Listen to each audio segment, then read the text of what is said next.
Les roller coasters. D'incroyables squelettes de fer géants qui défient les lois de la physique et repoussent les limites de la peur pour des millions de passagers chaque année à travers la planète. L'objectif ultime de ces attractions de folie, faire vivre à l'homme des sensations toujours plus extrêmes. Des chutes de plus de 100 degrés, plus effrayantes qu'un saut à l'élastique.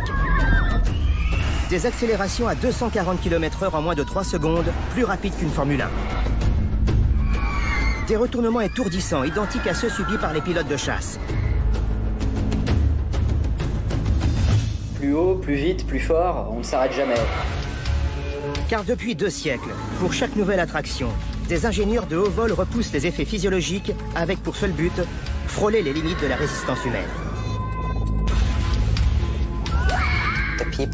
Les gens veulent avoir peur, ils veulent jouer avec leur vie, mais d'une façon très sécurisée. Alors forcément, ces trains de l'enfer doivent respecter les normes de sécurité les plus drastiques. Et même résister aux pires catastrophes naturelles. Cette structure a été dessinée pour tenir face à la force d'un typhon et ses vents de 160 km/h. Composées de plus de 10 000 pièces d'acier forgées au dixième de millimètre près, ces structures colossales sont des casse-têtes hors normes pour les constructeurs. Nos exigences sont extrêmes parce qu'on est dans des machines extrêmes. Les roller coasters sont les stars des parcs de loisirs.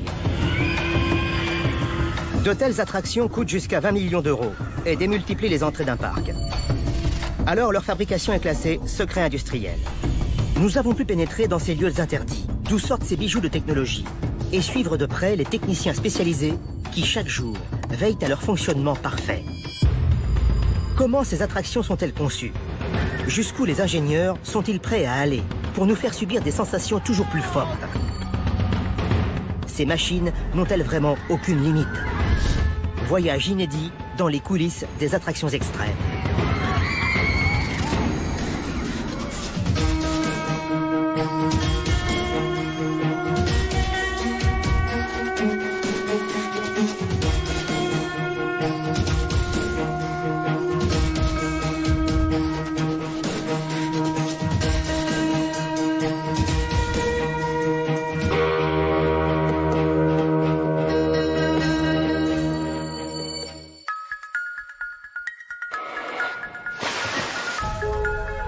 Montagne russe ou Grand 8, appelé également roller coaster.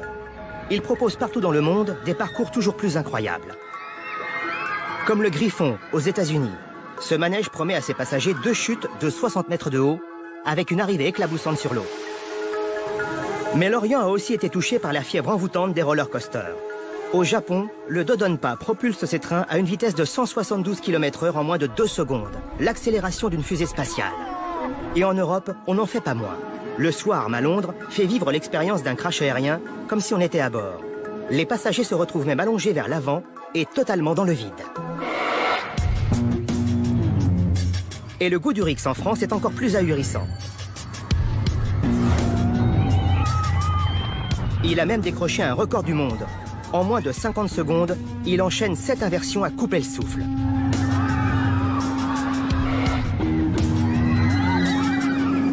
Je me suis pas remis là, et ça fait déjà 5 minutes que je suis sorti. C'était un truc de malade. Hein. Quand vous sortez de là, il y a des passages près du sol, il y a des boucles qui vous font remonter. Effectivement, on pourrait dire, tiens, je suis comme un pilote de chasse débutant et j'essaie de voler. C'est grisant parce que ça va vite, ça change tout le temps de position. C'est une sensation qu'on ne trouve pas partout. Goudurix, l'attraction phénomène de l'un des plus grands parcs français, le parc Astérix. Fréquenté cette année par plus de 2 millions de visiteurs. Et le parc Astérix est idéal pour affronter ses peurs. Sur 33 hectares, aussi vaste que 50 terrains de football, il est le parc qui propose le plus de roller coasters à sensations en France.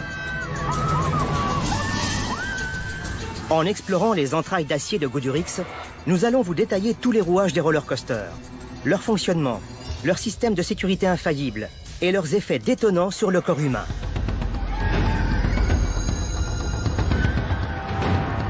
Goudurix est un géant d'acier d'une longueur de près d'1 kilomètre et de 36 mètres de haut, aussi impressionnant qu'un immeuble de 12 étages.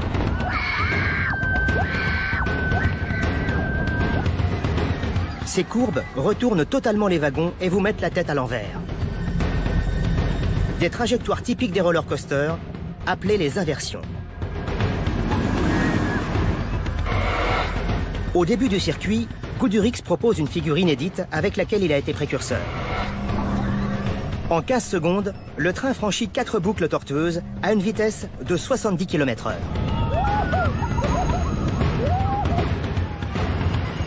Goudurix a été la première attraction à intégrer une figure qui s'appelle le papillon, donc qui est 4 inversions successives qui forment 2 ailes de papillon, et l'enchaînement justement de ces boucles est unique au monde. Elle est dure comme sensation, c'est-à-dire que ça va vraiment secouer, ça va vraiment bouger, ça va vous remuer un peu les tripes quand même. À peine remis, c'est une boucle géante qui culmine à 20 mètres de haut. Un looping inspiré des figures de la voltige aérienne. C'est sans compter un long virage incliné au ras du sol, avant d'aborder le tire-bouchon, 2 vrilles rapprochées en moins de 5 secondes. Un concentré d'épreuves ultimes pour se confronter à soi-même. Ce que viennent chercher avant tout les gens comme sensation, c'est de défier un peu leur propre peur, je pense, leur propre appréhension. Est-ce que je suis capable de... L'objectif de tout roller coaster, toujours proposer des attractions les plus sensationnelles. Alors forcément, il faut assurer une sécurité infaillible.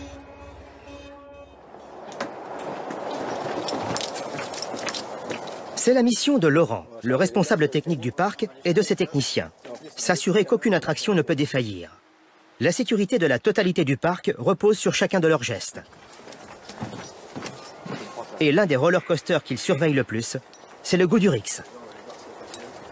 Par rapport à la sécurité, on n'a pas le droit à l'erreur. 95% des contrôles sont liés à la sécurité et au fait que tout est bien en place et prêt pour une journée d'exploitation. Pour cela, tous les matins, alors que le parc est encore fermé aux visiteurs, Laurent et ses hommes s'assurent que l'attraction ne présente aucun danger. L'un des contrôles prioritaires, vérifier sa vitesse. Mais bien sûr, impossible d'effectuer les tests avec de vrais passagers. On ne peut pas tester et prendre le public pour des cobayes. Donc on va charger le train avec des mannequins qui sont remplis d'eau. Donc on simule le poids des personnes. Là c'est un mannequin, ça fait 80-90 kg rempli, afin d'être sûr que le train va bien freiner, va bien faire son tour correctement. L'obsession de Laurent, détecter le moindre danger possible dans des conditions les plus proches du réel. Surtout quand le climat est défavorable.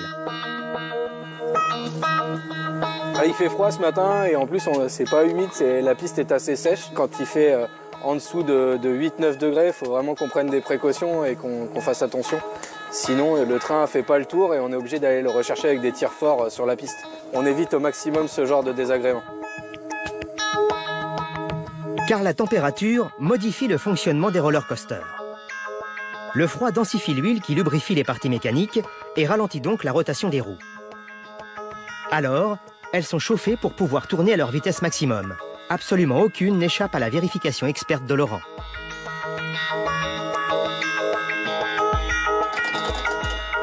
Ok, c'est bon Kevin, on est prêt, tu peux y aller.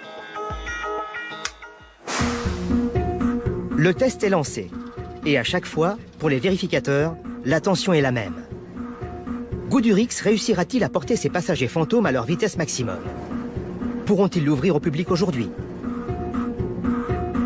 Les wagons doivent franchir les 7 boucles du Goudurix sans ralentir, comme un sportif de haut niveau qui ne doit pas faillir devant ses coachs. Voilà, c'est bon, je pense qu'il va assez vite. Maintenant, le train a fait ses tours de chauffe, donc maintenant, il est OK pour nous, donc on est prêt à faire monter des passagers.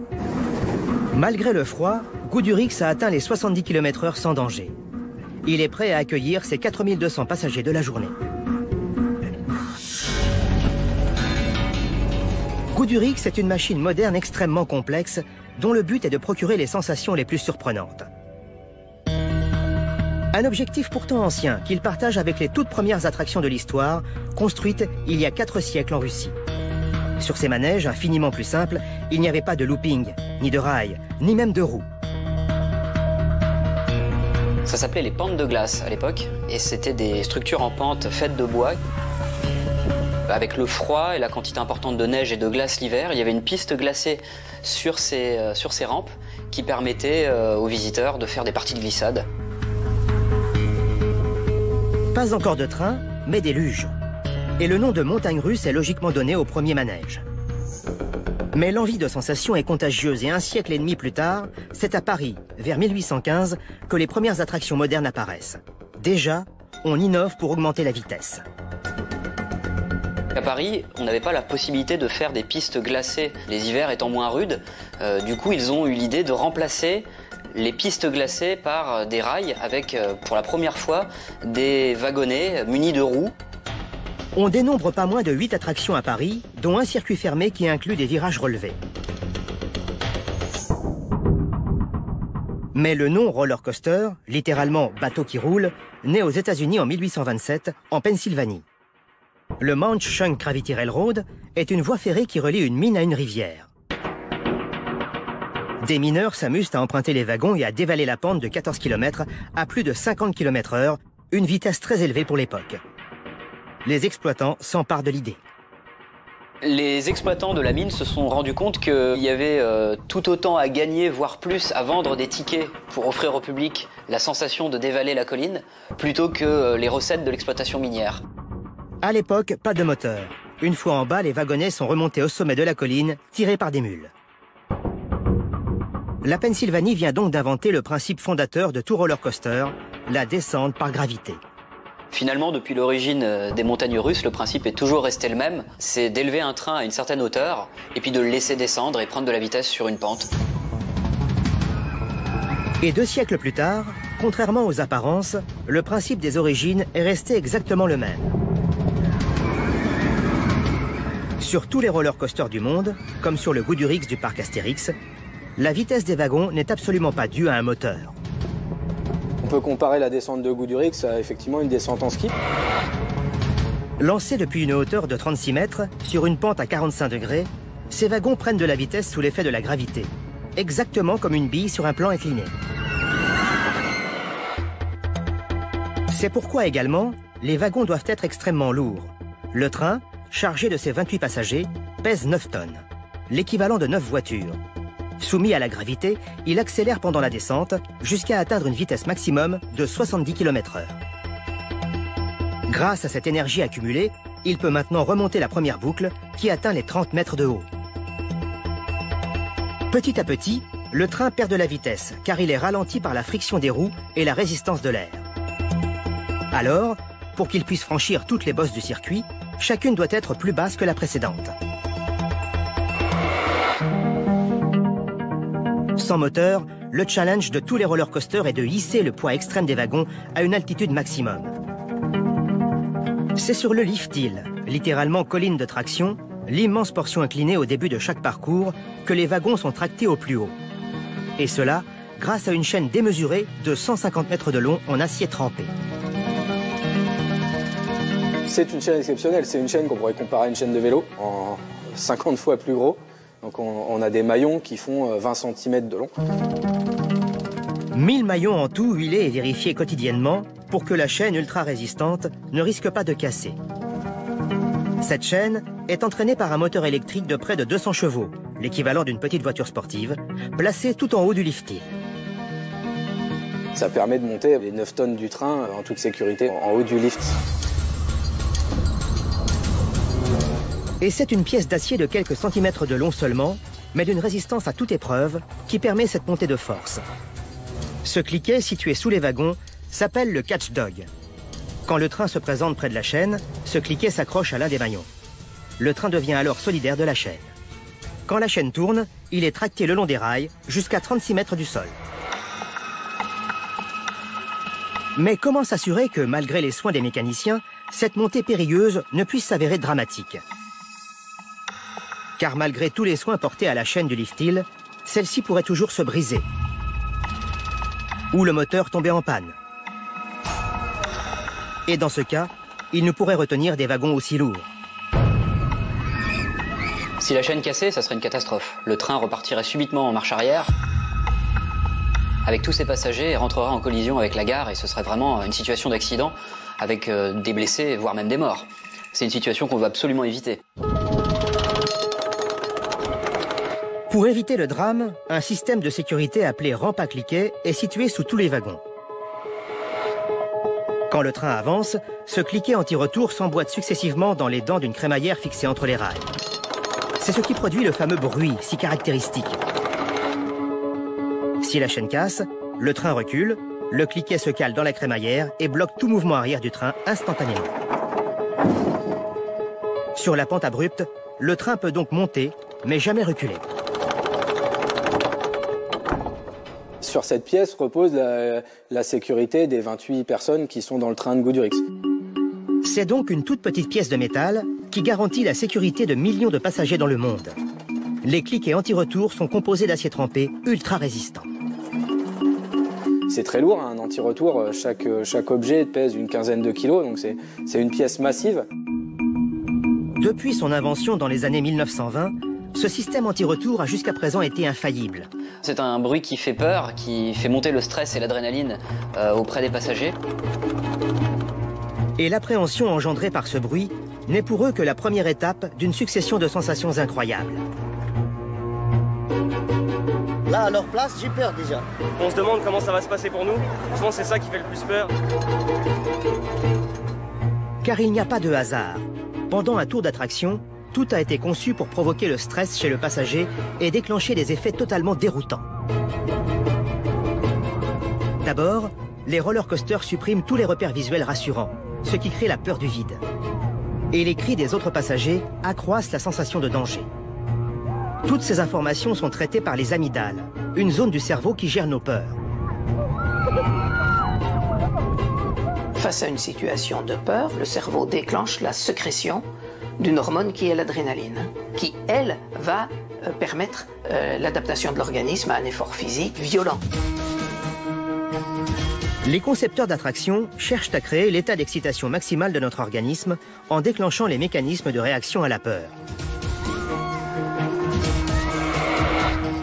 Et en 5 à 10 secondes, l'adrénaline, sécrétée par les reins et déclenchée par instinct de survie face au danger, atteint tout notre organisme. La fréquence cardiaque augmente et peut même monter jusqu'à 150 battements par minute, comme pendant un marathon. Le rythme respiratoire est démultiplié. Les muscles reçoivent donc beaucoup plus de sang très oxygéné. C'est le carburant qui les rend plus performants et qui nous permet, face au danger, de courir plus vite ou de frapper plus fort. Ici, le mécanisme de défense est artificiellement provoqué dans un corps totalement prisonnier d'une machine infernale.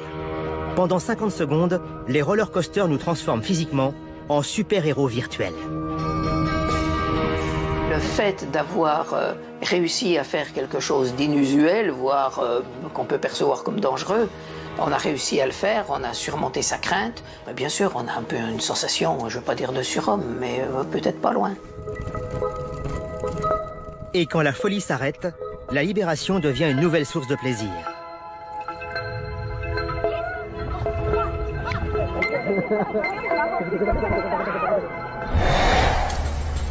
Mais ces bouleversements extrêmes que les voyageurs s'infligent ne peuvent être assumés et donc savourés que parce qu'ils savent que les attractions sont totalement fiables. Nos exigences sont extrêmes parce qu'on est dans des machines extrêmes.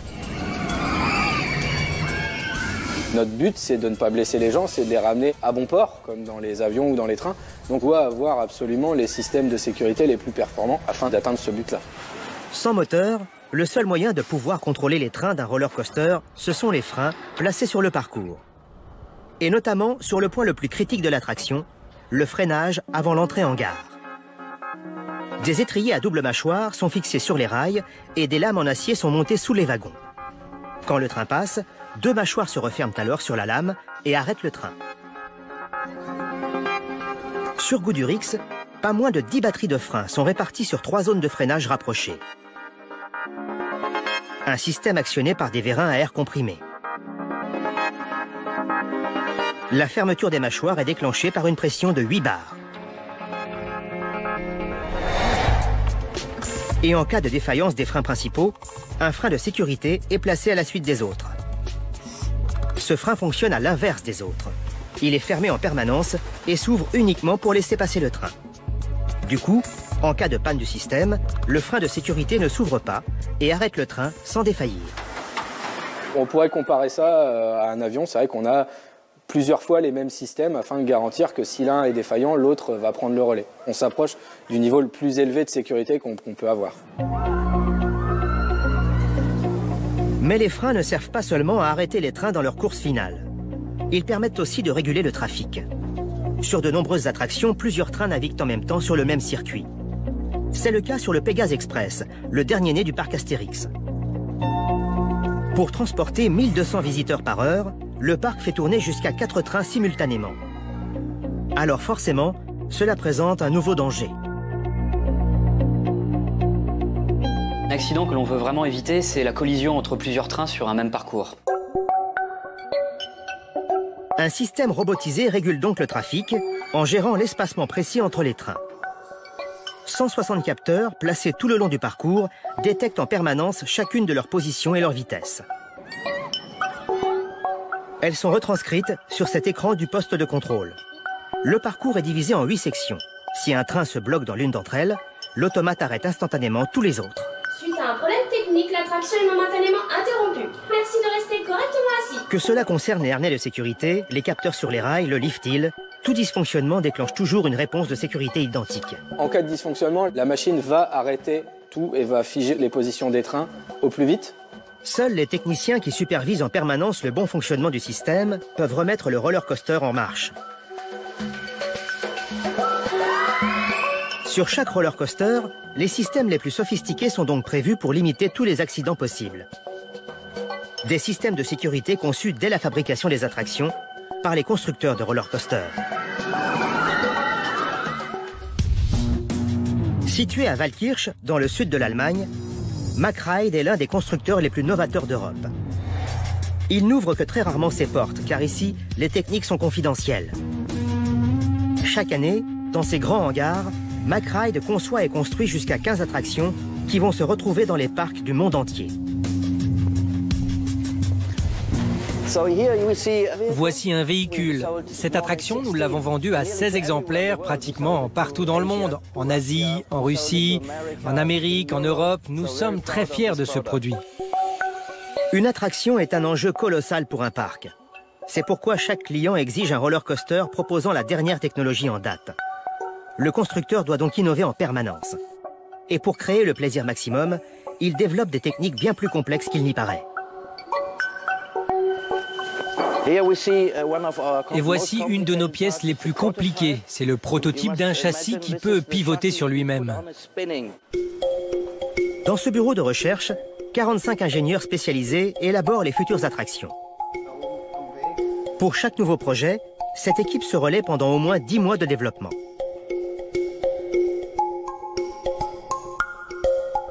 Première étape, la conception du parcours. Avec un objectif principal, faire vivre aux passagers les sensations maximales. Après le lift-hill, nous avons dessiné la première descente. Le client souhaitait avoir une chute très raide, donc celle-ci est presque verticale. Nous voulons transmettre au public une première sensation de fort impact et provoquer une décharge d'adrénaline. Devenu réel, l'effet de cette chute vertigineuse sera totalement grisant. Sur le DC Rivals, les passagers tombent de 62 mètres de haut à une vitesse de pointe de 115 km/h. Cette attraction a été construite en Australie. Et pour éviter toute rupture de la structure, l'ingénieur a dû prévoir les risques des pires catastrophes naturelles de la région. Nous nous sommes rendus compte que la région où on allait construire cette attraction est soumise à des vents très forts car elle est proche de l'océan. Donc nous avons dû augmenter le diamètre des colonnes pour renforcer la structure. Cette structure a été dessinée pour tenir face à la force d'un typhon et ses vents de 160 km/h.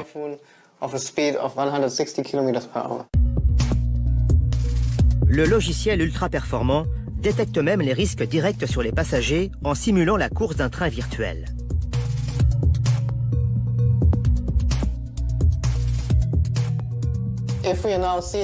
Par exemple ici, on voit que cette colonne est trop proche du rail, et cela pourrait provoquer une collision si quelqu'un sortait son bras du train. Alors je vais modifier directement la forme de la colonne. Forcément, il est beaucoup mieux de s'en rendre compte en phase de conception plutôt qu'en phase de construction. Chaque figure imaginée par les concepteurs crée un effet spécifique sur les voyageurs. Pour chacune des portions du circuit, les ingénieurs doivent donc maîtriser toutes les conséquences sur les passagers pour qu'elles ne deviennent pas des zones de danger. C'est le cas du looping, l'une des figures fréquentes des circuits de roller coaster et l'une des plus renversantes car elle est directement inspirée des voltiges aériennes. Mais si en avion une boucle réussie est circulaire, sur les roller coasters, comme ici, elle est étrangement ovale. Et pour cause, un looping circulaire serait très dangereux pour les passagers. Ce qui était le cas sur les toutes premières inversions de l'histoire. Comme le Flip Flap Railway, construit en 1895 aux États-Unis, qui proposait une boucle de plus de 7 mètres de diamètre. Quand le wagonnet s'engage dans la boucle, il est soumis à la force centrifuge qui l'écrase, lui et son passager, vers les rails. C'est l'effet de l'accélération de gravité, qui se mesure en G. Concrètement, lors d'une accélération de 3G par exemple, le corps humain pèse 3 fois son poids. Un effet bien connu des pilotes de chasse lors de leur looping et de leurs virages serrés. Mais eux sont habitués et peuvent supporter des accélérations de 10G. Alors qu'un homme non entraîné ne peut pas subir plus de 6G sans risque d'accident. Flip Flap Railway offrait à ses passagers une accélération complètement démentielle de 12G. C'est le double de ce que les normes acceptent aujourd'hui sur les attractions de ce type. Le problème d'une boucle ronde comme celle du Flip Flap Railway est que l'accélération de gravité atteint sa valeur maximum en une fraction de seconde. Au moment des 12G, de l'injection des 12G, si vous ne vous tenez pas droit, eh bien la tête est en déséquilibre par rapport au cou, elle pèse très brutalement 12 fois plus que normalement et vous cassez au niveau des vertèbres. Le Flip Flap Railway a probablement été le looping le plus dangereux jamais construit. Les blessés étaient fréquents et ses conséquences dramatiques signent la disparition du looping à partir de 1912. Il faudra attendre un demi-siècle, en 1976, pour qu'un concepteur allemand, Werner Stengel, rende l'accélération de gravité du looping plus progressive et donc moins dangereuse. Il développe le premier looping en forme de goutte inversée, appelé clotoïde. Son changement de trajectoire, moins brutal, rend l'accélération de gravité progressive et laisse au corps le temps de s'y préparer. Sa plus grande hauteur, de 27 mètres, donne une courbe plus douce et fait chuter l'accélération maximum de 12G à seulement 5G. Werner Stengel a été quelqu'un de très visionnaire. Il a trouvé des solutions pour faire subir au corps des situations extrêmes sans le blesser. Chaque constructeur moderne utilise le looping en clotoïde, c'est la forme parfaite pour le looping. C'est cette même forme qu'on retrouve sur le Goudurix et sur toutes les autres attractions modernes.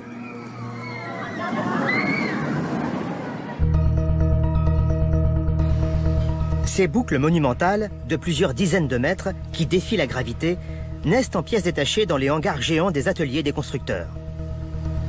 Comme dans l'usine de l'allemand Mack Ride. Protégés des regards, les ouvriers vont suivre les plans très précis pour donner naissance à ces circuits renversants. Tout doit être très précis. Pour chaque attraction, nous devons assembler plus de 10 000 pièces. C'est un vrai puzzle. Dans cet atelier, les ouvriers se relaient 24 heures sur 24 pour courber des tubes d'acier de 10 mètres de long et de plus d'une demi-tonne chacun. Avec cette machine ultra puissante, pas besoin de chauffer l'acier, car elle applique une pression extrêmement élevée, plus d'1 million de kilos par mètre carré. Chaque tube doit avoir une courbe différente. Je reçois les données sur leur rayon du bureau d'études et je dois courber chaque rail individuellement. Et l'écart de fabrication le plus infime compromettrait l'emboîtement dans la pièce suivante. Le technicien vérifie la courbure sur toute la longueur grâce à ce rapporteur électronique.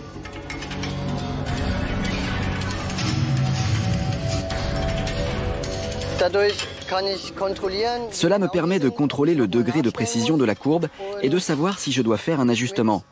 Je dois respecter une précision au dixième de millimètre près pour obtenir des courbes d'une qualité excellente. Dans cet atelier, où des machines sont classées secret industriel, des robots complètent ce montage de haute précision. Les traverses qui relient les rails doivent respecter un angle de coupe si précis que leur réalisation doit être automatisée. Ce robot chauffe l'acier à 1100 degrés Celsius pour leur donner leur forme définitive. Et ces milliers de pièces doivent ensuite être assemblées par des soudeurs ultra spécialisés. Une soudure de pointe, car elle est conçue pour résister plus de 30 ans sans entretien ni réparation. Chaque section de rail pèse entre 2 et 3 tonnes pour cette attraction qui en compte 136. Avant d'être installée dans un parc, la solidité de chaque pièce est testée grâce à un procédé de radiographie infaillible. La construction d'un roller coaster est comparable en qualité et en précision à celle d'un avion. Au final, c'est un puzzle géant de plus de 1200 tonnes d'acier qui sera ensuite transporté par camions et conteneurs sur le site d'assemblage. Sur place, il faudra 3 mois pour recomposer cette structure aussi précise que titanesque. Pour un coût lui aussi monumental, entre 3 et 20 millions d'euros, selon le roller coaster.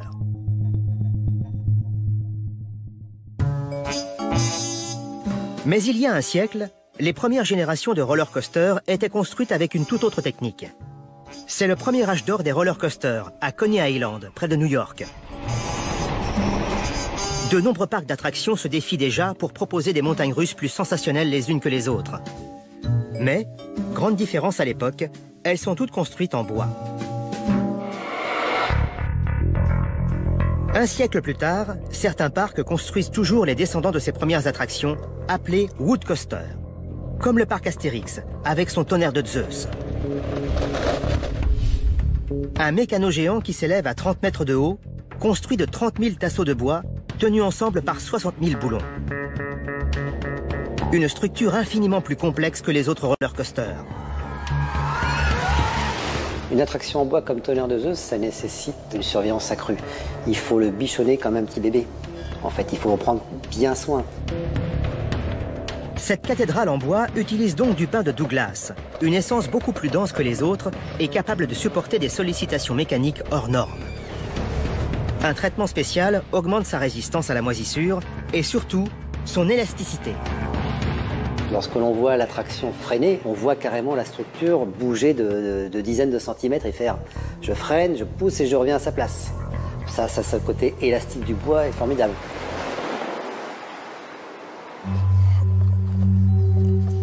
Les responsables de la maintenance ne sont pas les mêmes que pour les autres roller coasters. Chaque jour avant l'ouverture, c'est une équipe spécialisée de charpentiers qui doit vérifier la totalité de la structure. Équipés de cordes, de casques, de baudriers, ces alpinistes des montagnes russes arpentent le parcours d'1 kilomètre de long. Il y a environ 30 000 vis. Nous les vérifions tous les jours parce que le train, à force de passer, coupe un petit peu les têtes de vis. 30 000 vis à vérifier une par une. Un travail titanesque. Pendant 3 heures tous les matins, ces mécaniciens doivent déjouer les pièges de la structure. Leur arme secrète, une attention minutieuse. Visuellement, on ne les voit pas tout de suite. Il faut vraiment essayer de les faire bouger. Si elles bougent, c'est qu'elles sont cassées. Donc là, tout va bien, il n'y a pas de souci. À chaque fois, ils doivent lutter contre le temps. Sans leur feu vert, l'attraction ne pourra pas ouvrir. Ils s'engagent alors sur cette pente raide, inclinée à 55 degrés, comme le long d'une falaise. En permanence, en équilibre au-dessus du vide, une chute serait potentiellement fatale. Pour vérifier les vis les plus inaccessibles, ils sont obligés d'effectuer une descente en rappel.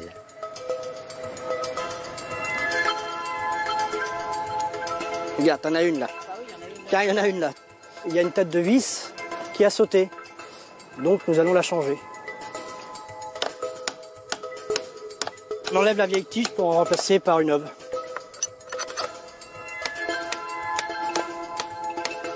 Si on ne change pas les vis, le rail peut se soulever et ça peut entraîner le déraillement du train. Ça peut être catastrophique. Chaque année, ils remplacent en moyenne 500 mètres de rail et 10 000 clous.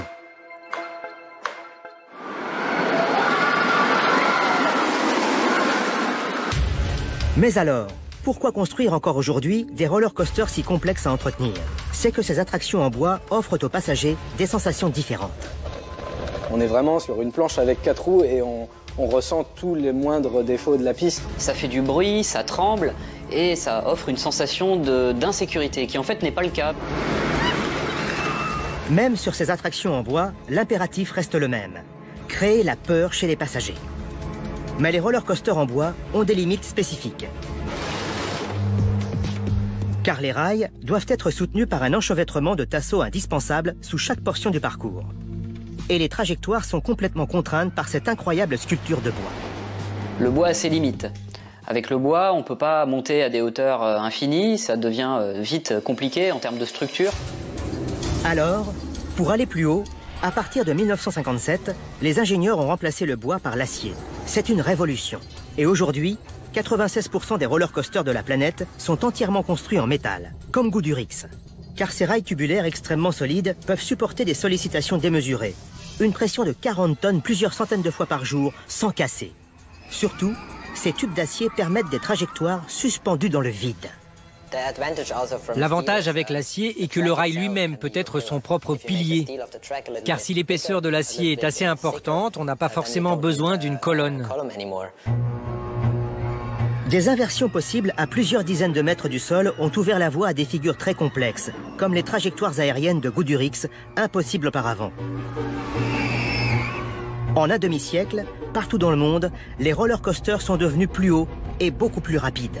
Jusqu'aux attractions records d'aujourd'hui, comme le King Dakar, avec ses 139 mètres de hauteur et une vitesse de pointe de 206 km/h.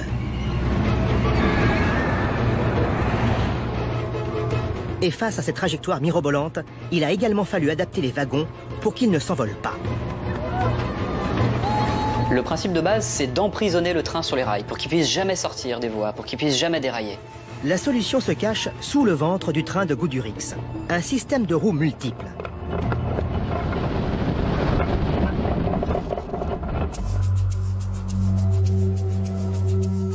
Ce système de roues spécifique se retrouve à l'identique sur tous les roller coasters du monde.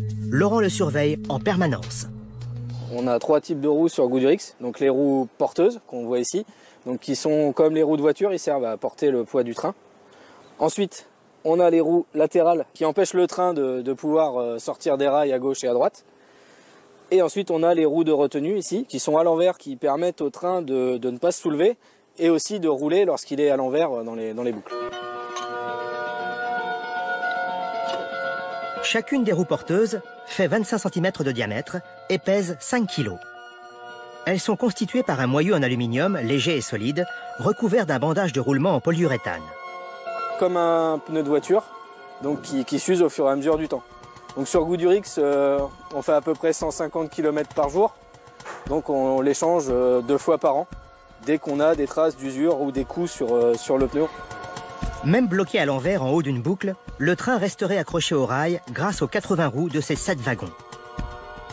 Et pour renforcer la solidité de l'ensemble, les 8 essieux en acier ultra résistant sont forgés d'une unique pièce de métal. Lors des trajectoires les plus folles, tout est donc conçu pour que le wagon reste pleinement solidaire du circuit. Mais il ne sera gage de sécurité totale pour le passager que s'il le maintient à son tour fermement sur son siège. Et notamment lors de portions de circuit très prisées par les plus accros des attractions. Les airtime, ces instants d'apesanteur soudaine créés par les bosses et les descentes les plus fortes où le cœur se soulève. Mais à chaque sensation, son danger. Pour éviter que les passagers soient éjectés, on a dû créer des barres de sécurité appelées des lap bars. Absentes sur les premières attractions, il en existe aujourd'hui de toutes sortes. Comme le fait Laurent, le responsable technique, ces lap bars doivent être régulièrement vérifiés.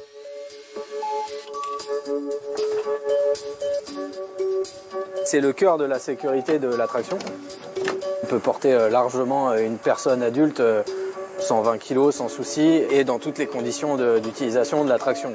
Tête en haut, tête en bas, sans problème. Le dispositif est verrouillé grâce à 2 chevilles qui s'insèrent dans les 40 dents d'une crémaillère. On vérifie que pour chaque dent de la crémaillère, on vienne bien s'engager et bien verrouiller le harnais à chaque position. On entend la petite musique du harnais là qui fait qu'on a à chaque fois le bon verrouillage. Et même en cas de casse, on a prévu une garantie pour qu'aucune ouverture imprévue ne soit possible. Les parties critiques de ce système-là, elles sont doublées. Donc on voit les accroches du harnais sur le châssis, ils sont doublés. On a ce qui permet de fermer le harnais, de le faire pivoter et qui est doublé aussi. Et le plus important, c'est les crans qui maintiennent le harnais fermé. Ici, on voit qu'on en a 2. C'est un système de sécurité qui est très performant et surtout très sûr. Pour éviter l'usure du système, Laurent applique sur chaque pièce un lubrifiant au téflon. Un mélange spécial qui empêche la poussière de coller et de détériorer les parties mécaniques. Dans tout le parc, les techniciens vérifient individuellement plus de 620 barres de sécurité chaque jour. Et plus les roller coasters deviennent fous, plus les barres sont primordiales. Il y a tout juste 40 ans, on a dû protéger encore plus les passagers suite à une nouvelle révolution pour les roller coasters. Désormais, les départs ne commencent plus par la douce montée vers le ciel. La vitesse maximale emporte les passagers dès les premières secondes. On vient d'inventer la propulsion catapultée.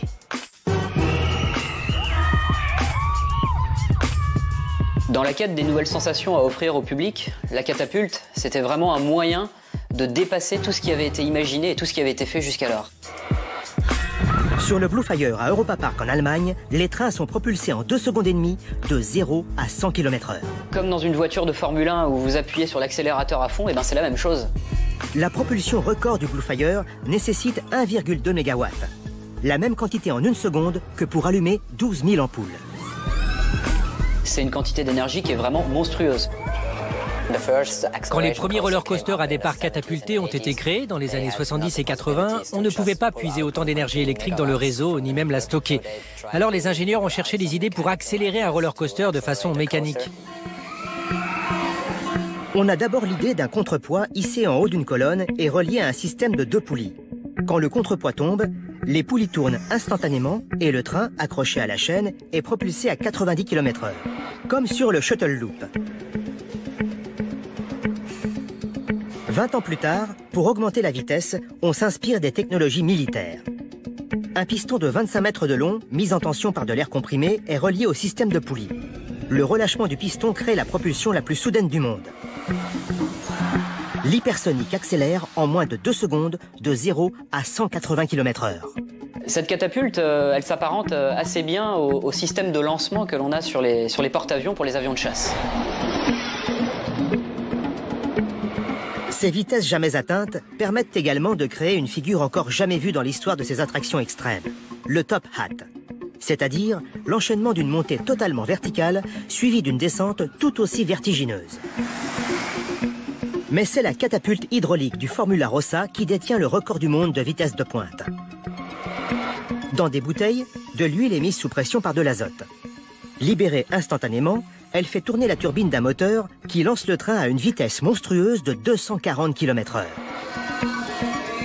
Aujourd'hui, fini huile, poulie et même chaîne. Le système le plus rentable pour les parcs, la catapulte électromagnétique, comme ici, au Blue Fire. Des bobines conductrices sont placées le long du rail et des aimants en dessous des wagons. Quand une vague électrique magnétise les bobines, le train est attiré et propulsé vers l'avant. Comme sur un coussin d'air. Malgré des records battus sans cesse par les fabricants, il faut croire que les adeptes des sensations fortes ne sont jamais rassasiés. La course aux sensations fortes ne s'arrêtera jamais. Pourquoi? Parce que notre public s'habitue à tout. Il faut être créatif, imaginatif. Pour cela, dans les années 90, les ingénieurs vont décider d'augmenter la sensation de vertige des voyageurs. Leur solution, faire disparaître la sensation de sécurité en plaçant désormais les passagers sous les rails. Ils viennent d'inventer les montagnes russes inversées, les inverted coasters, comme sur Osiris, au parc Astérix. Pas de nacelle ici, les sièges des passagers sont directement suspendus à 35 mètres du sol. Leurs sensations sont démultipliées. Mais à l'origine, les premiers essais pour ces attractions d'un nouveau genre se sont avérés dangereux. C'est Werner Stengel, l'inventeur qui avait déjà été à l'origine du looping moderne, qui met au point l'Alpenflug en 1976, le premier coaster inversé.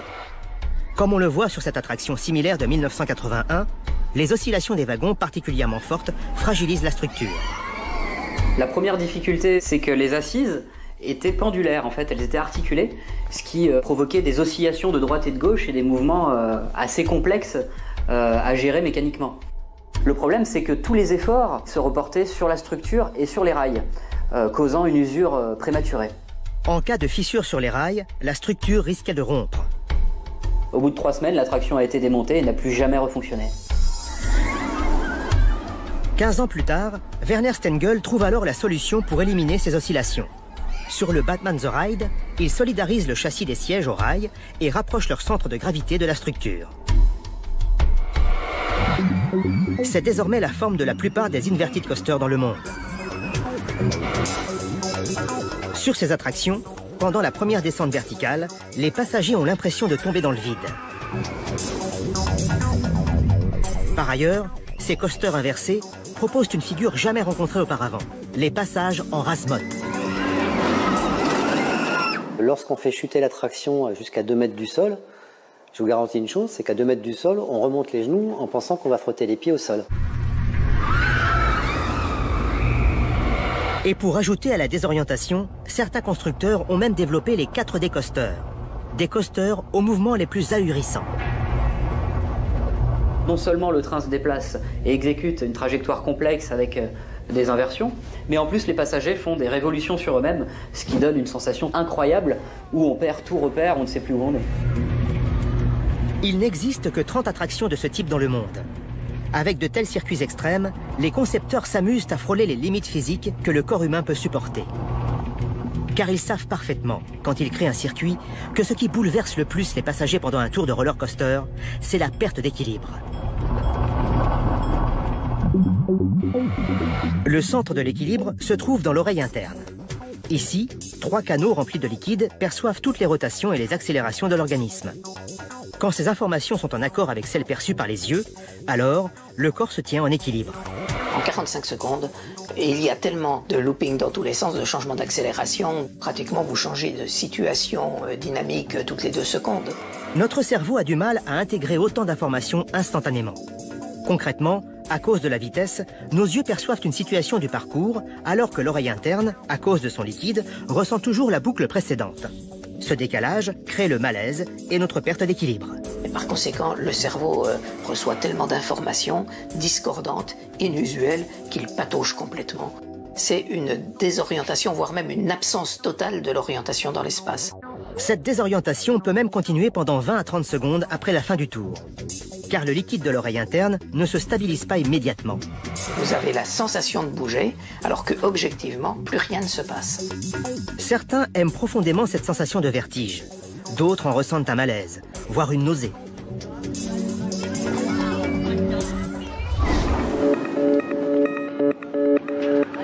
Après 2 siècles d'innovation, l'imagination des ingénieurs paraît sans bornes.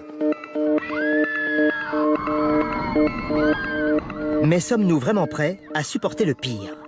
On ne peut pas aller beaucoup plus vite, on ne peut pas aller beaucoup plus haut que ce qu'on fait déjà aujourd'hui.